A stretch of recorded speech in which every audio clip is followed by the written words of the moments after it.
Welcome to పూరా local.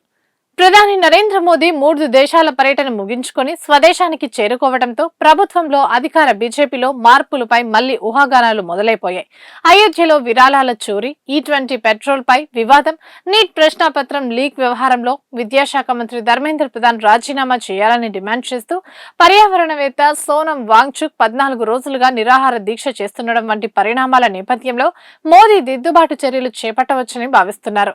కేంద్ర మంత్రులందరి నుంచి రాజీనామాలు తీసుకుని వారిలో తాను కోరుకుంటున్న వారిని కొనసాగిస్తారని, మిగిలిన వారి స్థానంలో కొత్త వారిని నియమిస్తారని కూడా ప్రచారం జరుగుతుంది. నిర్మలా సీతారామన్, నితిన్ గడ్కరీ, మనోహర్ లాల్ ఖట్టర్, హర్దీప్ సింగ్ పూరి, భూపేంద్ర యాదవ్, ధర్మేంద్ర ప్రధాన్ తదితరులను పదవుల నుంచి తప్పించవచ్చని, దాదాపు అందరి శాఖలు మారుతాయని చర్చ జరుగుతోంది. కేంద్ర హోంమంత్రి అమిత్ షాను ఉప ప్రధానిగా ప్రకటించి ఆయనే తన వారసులని మోదీ సంకేతాలు ఇచ్చేందుకు కూడా వెనుకాడకపోవచ్చంటున్నారు.